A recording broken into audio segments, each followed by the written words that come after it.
Hi, this is Robert Rickover. I'm an Alexander Technique teacher in Lincoln, Nebraska. I also teach in Toronto and these days pretty much exclusively online. My guest today is Imogen Ragone, an Alexander Technique teacher in Wilmington, Delaware, who also teaches online. And we're going to do a little experiment. Imogen has no idea what we're going to do. I have no idea. And this is well, we'll just proceed with it. So Imogen, could you just start by turning your head from side to side just as far as you're comfortably going, as far as you can comfortably move it, and just register the ease of that movement or how much effort it takes to make it. And now come back to neutral again. And this time, when you turn to the left, for example, let your right eye lead the movement. And then when you want to turn to the right, let your left eye lead the movement and see what happens.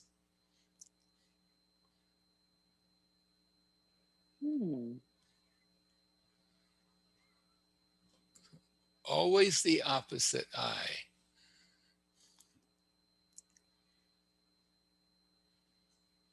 Well, I'm sure I went further each way without like straining, like trying to go further. Yeah. Right. And did it seem a little easier? Sometimes that might be the case too. Yeah. I mean, and I also use the opposite eye coming back. So if I was going that way, I'd be looking with my right eye, and then I was using my left eye to come back to center, and then my left eye to continue. And I'm guessing that habitually you use the eye on the side you're turning to lead the movement. That feels normal. So this is something that I read about many years ago. Barbara Conable mentioned it somewhere.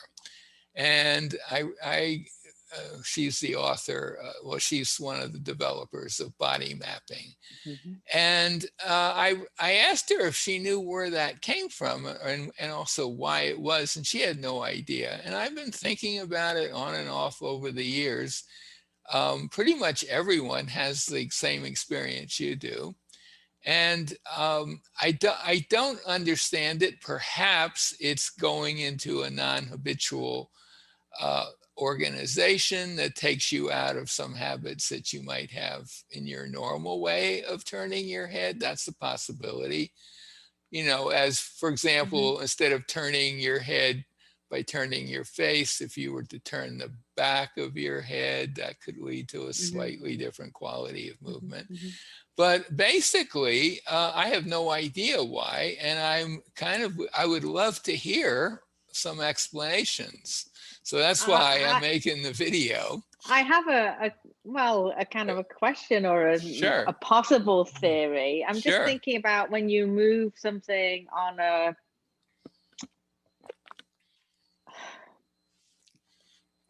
don't know what the word is, a pivot of some sort. But if you're on the outer edge would be like this edge rather than the inner. So it feels like it would have more of a sweep. But that might be completely wrong. I don't know. It could be. Yeah, I've, as I say, I've thought about this a lot, and I do not know the reason. But just to add a little dimension of an interesting aspect of it, and this little trick I learned from Eileen Troberman, who we know, a teacher in California.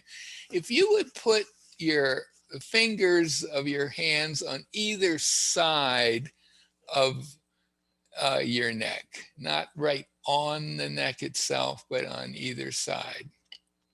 Well, isn't this all my neck? Well, I'm sorry, on either side of your spine, your top vertebrae, the top spine. Yeah, okay, yeah. And just do this little experiment.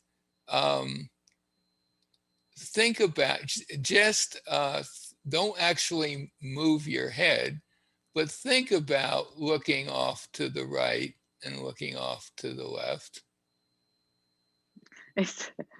And what I'm noticing is that it's hard to think without there being any movement. There is some movement. Yeah. And if you think about, say, moving to the left, leading with your left eye, you're just thinking about it.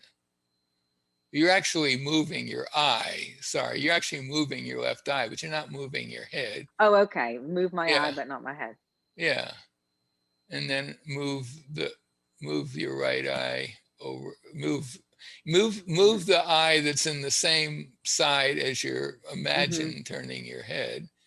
And just notice you could feel a little movement there, right, of muscles.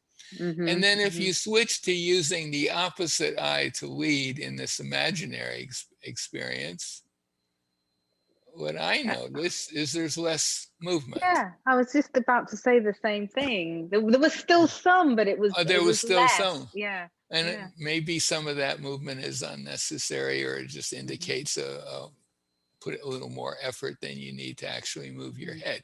So I'm just putting this out there for anyone who has a theory about why this is the case. And that's it, unless you have any questions.